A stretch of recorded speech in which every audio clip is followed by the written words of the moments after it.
Pai do Senhor, meus irmãos, para todos.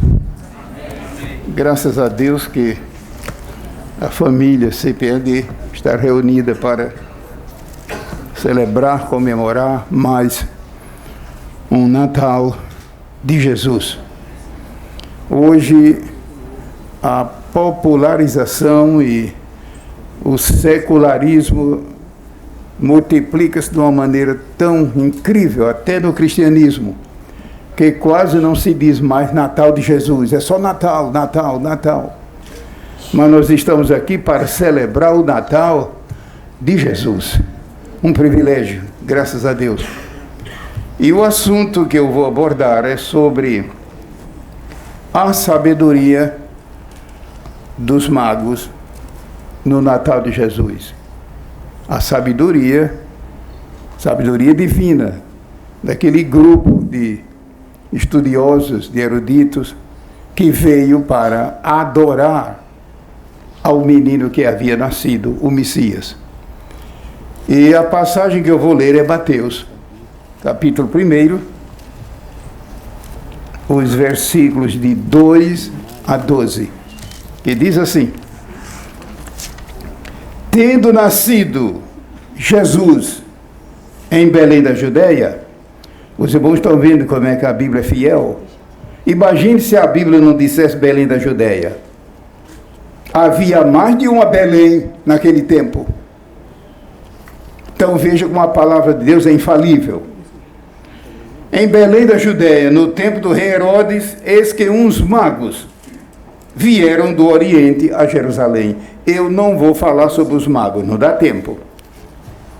Seria interessante, porque hoje é difícil separar a ficção da realidade.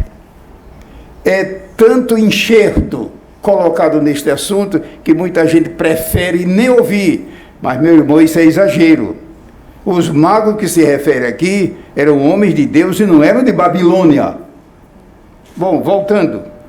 Os magos vieram do Oriente a Jerusalém e perguntaram: onde está aquele que é nascido rei dos judeus? Ou seja, eles não foram aguardar o nascimento do menino. Eles já vieram sabendo que ele havia nascido. É muito interessante, porque vimos a sua estrela, não foi estrela qualquer, como você está pensando, como acontece nos filmes, que mentem muito. Aqui se trata da sua. Você está vendo que era algo maravilhoso, sobrenatural. A sua estrela no Oriente, e viemos adorá-lo. Ou seja, eles não foram ali apenas para admirá-lo, para vê-lo, pintá-lo, já que não havia fotografia, adorá-lo. Eu creio que é o que nós estamos fazendo neste momento, nesses minutos, adorando. Ou seja, em espírito, alma e corpo, nos prostrando perante ele. E o rei Herodes, ouvindo isso, perturbou-se, e toda Jerusalém com ele, e congregado todos os príncipes dos sacerdotes, e os escribas do povo, perguntou-lhes onde havia de nascer o Cristo. E eles lhe disseram: em Belém da Judeia, porque assim está escrito pelo profeta: e tu, Belém, terra de Judá, de modo nenhum és a menor de entre as capitais de Judá, porque de ti sairá o guia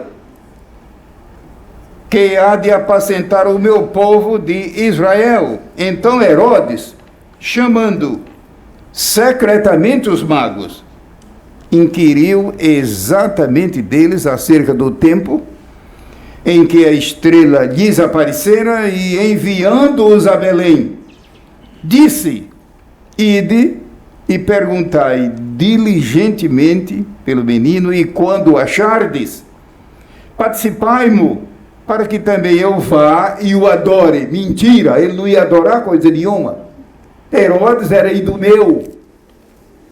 E os irmãos sabem que devido a Saul não ter cumprido a ordem divina, a semente maligna veio perturbando o mundo judaico até nessa época. E tendo eles ouvido o rei, partiram, e eis que a estrela que tinham visto no Oriente ia diante deles, até que, chegando, se deteve sobre o lugar onde estava o menino. Os irmãos sabem que nessa ocasião, o menino não estava mais na manjedoura, já estava numa casa. E vendo eles a estrela, alegraram-se muito com grande alegria.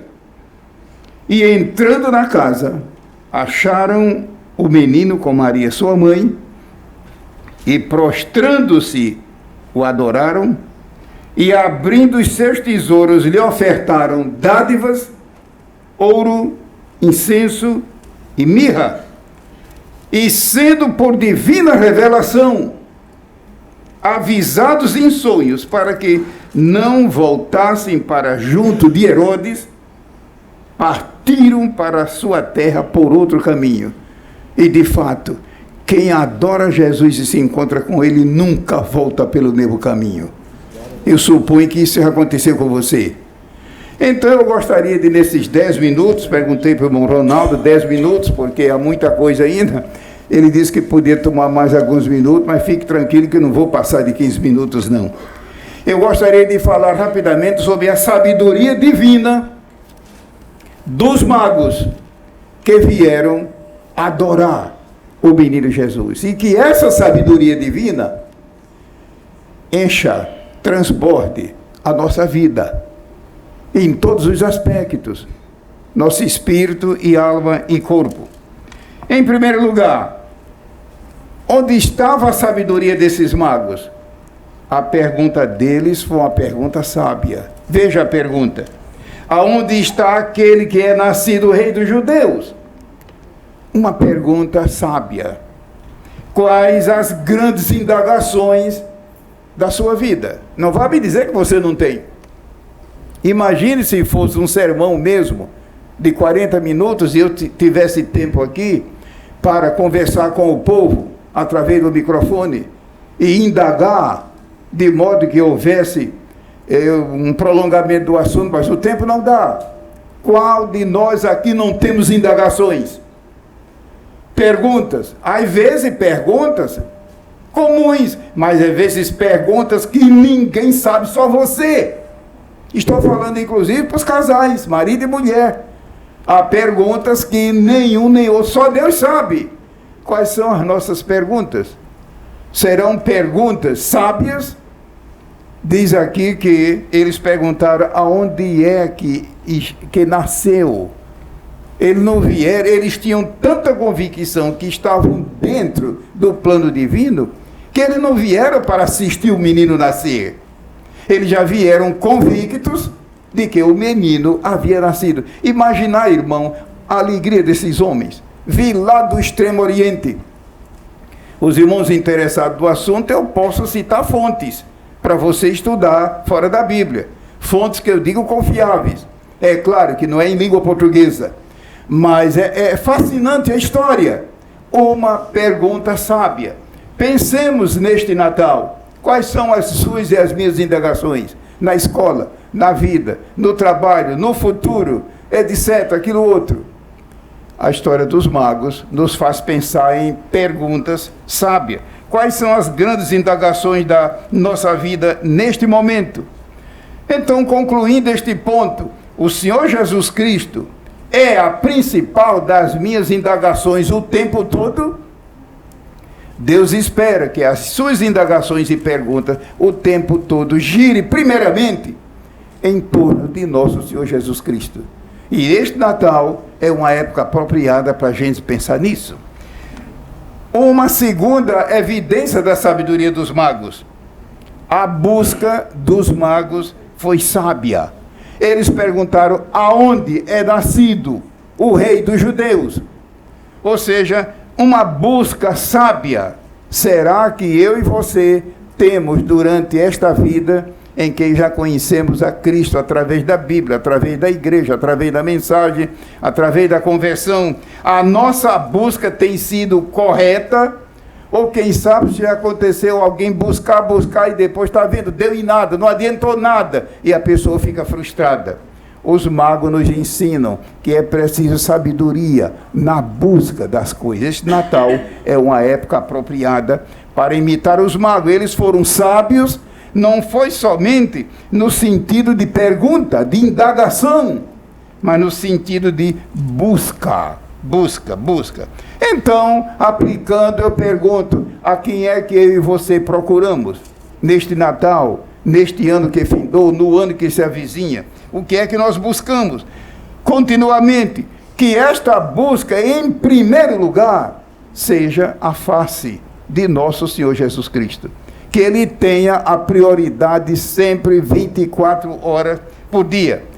Se você não fizer isso, meu irmão, permita a minha franqueza, você não é sábio.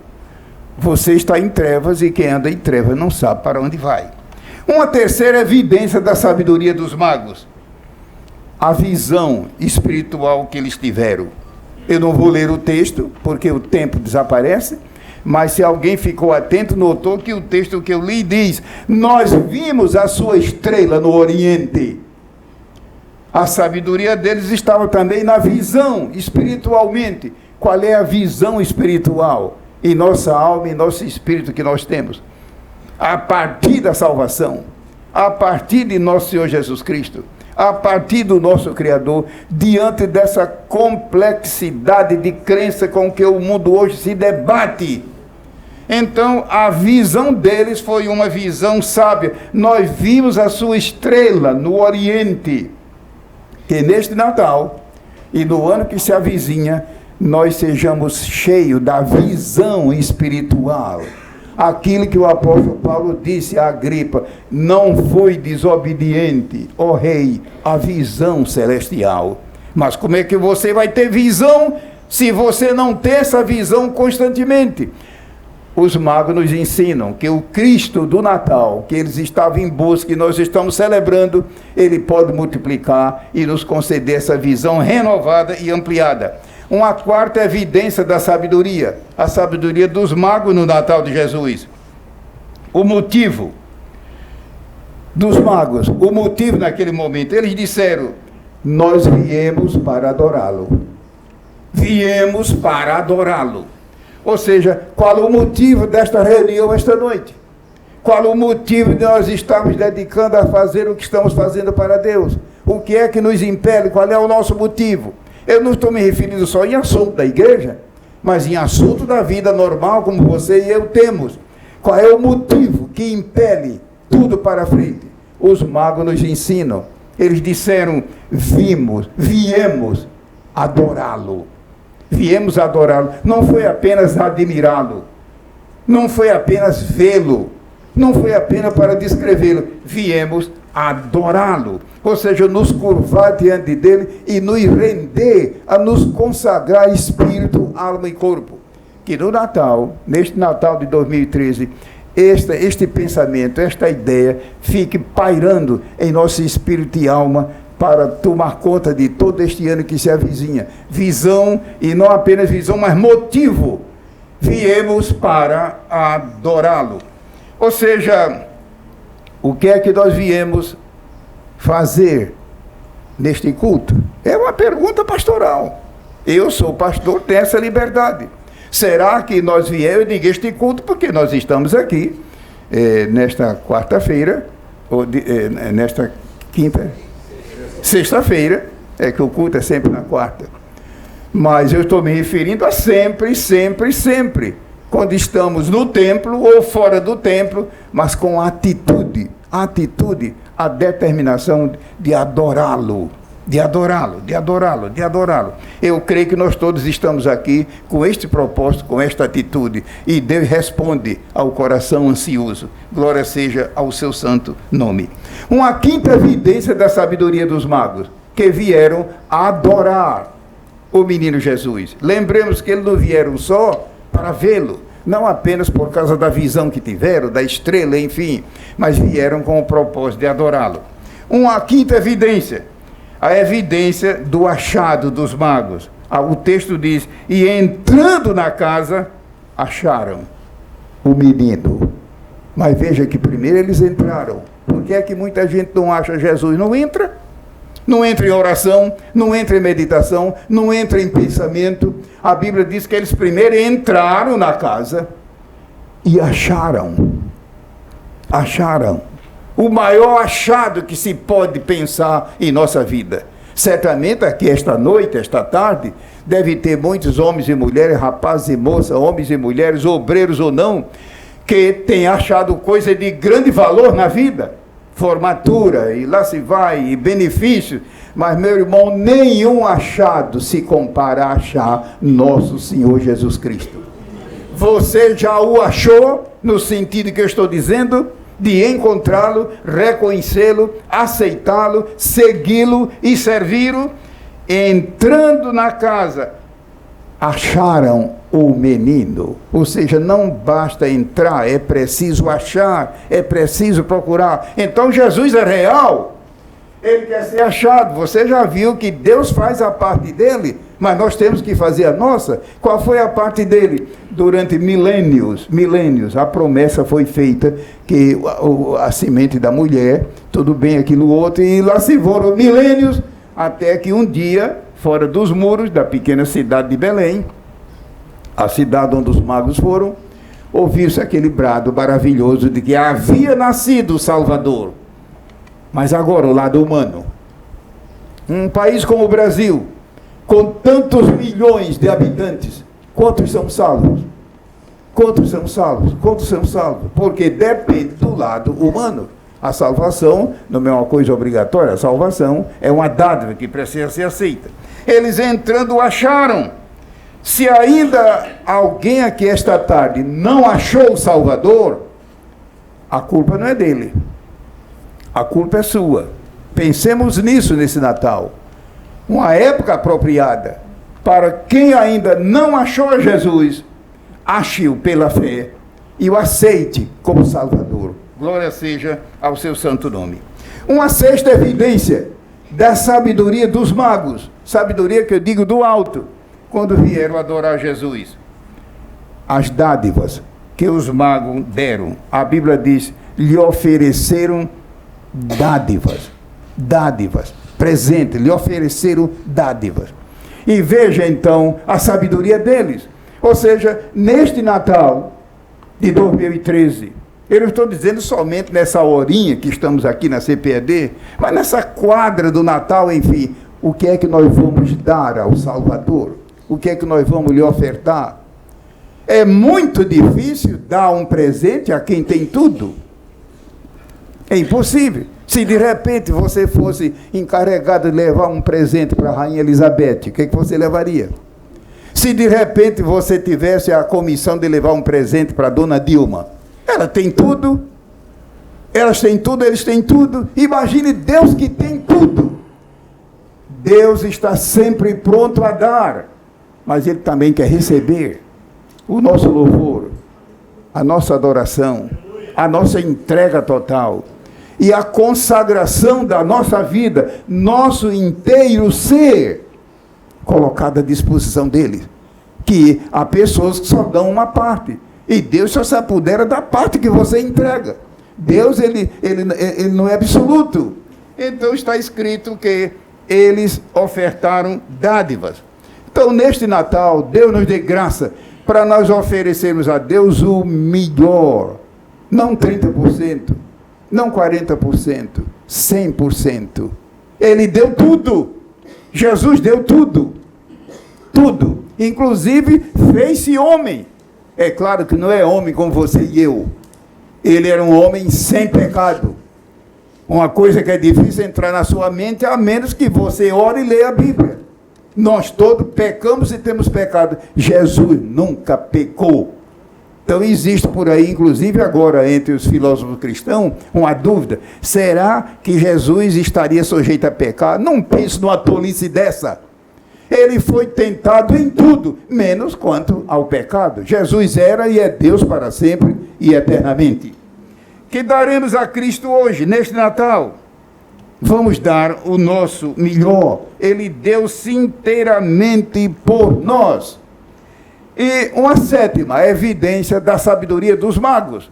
Eles vieram de lugar muito distante. Irmãos, imagine naquele tempo que não tinha motocicleta. nem bicicleta, nem helicóptero, nem trem. Vieram por terra certamente montados em camelo, não sei, lá do Oriente.